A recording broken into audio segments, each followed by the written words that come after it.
So, the outbreak that I will not name due to risk of losing video monetization has been canceling events all over the world for a while, and in my recent video about this virus, I discussed there's a good chance that E3 2020 could be on the chopping block. There have been tons of rumors and speculation over the past few days on the subject, and today it is official. E3 2020 is canceled. In a statement, the organization said, quote, "After careful consideration with our member companies regarding the health and safety of everyone in our industry, our fans, our employees, our exhibitors, and our longtime E3 partners, we have made the difficult decision to cancel E3 2020, scheduled for June 9th through 11th in Los Angeles." So yeah, it's real. I think this really is just going to accelerate the inevitable in terms of the direction of the industry. I don't really have anything against E3, more so I just think it's something that has become less and less necessary over the years due to the capabilities we have now with streaming and that. I've said this in a bunch of videos about E3. It made sense back in the day when we relied on magazines and that, having everyone get together in one place, drop all their big announcements at one time so reporters could cover all the new happenings. But now, you can still get pretty much all the same information from the show without even leaving your house, and I think this is just going to result in things going a step further. The throttling back with emphasis on E3 really started with Nintendo when they started the Nintendo Directs, opting for a digital presentation instead of the big press conference, and then more recently Sony has just fully pulled out of the event. They were out of it last year, and then they had announced they weren't going to be coming this year before it was canceled, and now that it is canceled, other developers are going to have to do something probably similar. Because yeah, even though E3 isn't happening officially, I do think the show will go on in a sense. I expect many developers to do their own sort of Nintendo Direct type deal, which is something I've been arguing for years. Microsoft almost immediately after the news broke actually announced they will be doing a Xbox digital event in place of their E3 press conference now, and yeah, more companies will also likely be doing the same. And I hope these companies mostly just do a straight copy of the Direct. I think that style is far superior, and hopefully this will force some of these companies to trim the fat in these presentations. Nintendo hits us with like a 40-minute video that just hammers us non-stop with reveals and gameplay showcases, where others will drag these press conferences out, sometimes for like 2 hours, and it feels like they had less to show than Nintendo. I actually remember in the early days of Nintendo's switch to Directs and how people thought less runtime was actually a negative. Like, for some reason, more time means you're going to have more to announce, but yeah, that's not the case at all. You could be like Bethesda and have the Fallout 76 guys on stage go on for 20 minutes or more pretending that their game isn't an unplayable pile of crap. Yeah, you get more runtime, but it's not something anyone actually wants to watch. I think this will result in these companies all putting together much better presentation packages. And I do think while this is only specifically for this year, this will be devastating to the future of E3, because I do believe, like I said, we'll see some sort of digital presentation from the big names. The info will still get out there. The big news sites will report on it. YouTubers will stream it, make videos on it. People will consume the info, and everything will be fine.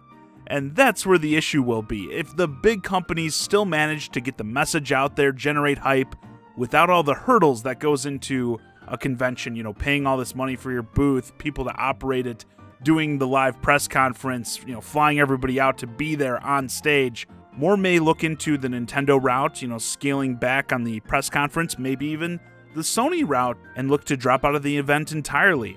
Now, I'm not saying this will surely lead to the end of E3, conventions in general, or that I want it to. I've also said I think there is value in these events, especially when they're open to the public, giving a chance for the actual players to go hands-on with demos. Actually, in terms of the demos, and this is something I've also advocated for a long time, maybe we also see those go digital in a sense, and have players able to download them to their Xbox, PlayStations, Nintendo Switch, whatever, so you can actually get them into the hands of way more players, specifically your paying customers, and let them experience them for themselves. I think that'd be fantastic. But yeah, the live event also allows you things like the ability to interact directly with the game makers, something they're not going to do probably anywhere else. While AAA games with big marketing budgets probably don't need these events as much to get the word out about their games, they are a big deal for indie devs.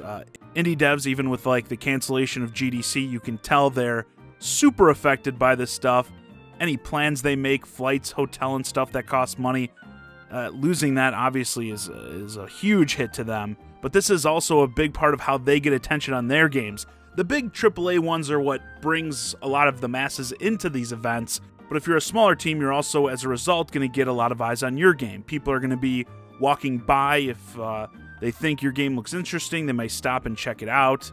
Perhaps even just to escape the crowd. You've got the big players with their hour-plus queues wrapping around the hall to play their games, and if people can just walk up and demo your game, they may be inclined to do just that. These events are important for the health of indies for sure, and that's a big reason why I do think it's important they keep going. I think it's also just nice to have events in general as a gathering place for gaming fans too. There are reasons for it to exist. I just believe, regardless, we're going to continue to see less emphasis put on these events by bigger companies as they realize more and more they can get similar results with like these digital-oriented presentations. Nintendo has done amazing with the Directs for years. Again, when they first started, a lot of people thought it was a bad decision, a sign of weakness. Today, I doubt they have any interest in going back to the old big press conference deal. And I think these other companies may feel similar if they end up doing that. We'll just have to wait and see how all this plays out. For now, only this event is canceled. We'll have to see how other companies remedy the situation. Maybe they do something different than the Direct style thing. Don't know what else they could do. Maybe they don't do anything, but I doubt that. Everyone is surely sitting on a bunch of announcements, especially with the next gen crop of consoles about to launch. So for a lot of these devs, something's going to have to go down. I wonder if this could help out inevitable events for the PS5 reveal and a deep dive on the Xbox Series X. Both will likely take place around or by the time of E3.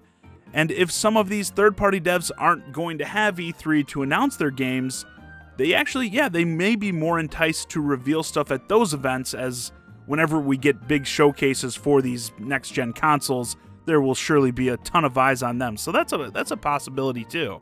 No matter what, I think we're going to continue to see major changes in the way these events are treated going forward. Like I said, I think this is something that's inevitable, but the cancellation of E3 2020 is definitely going to accelerate things. I think we're still going to get a lot of big announcements at that time.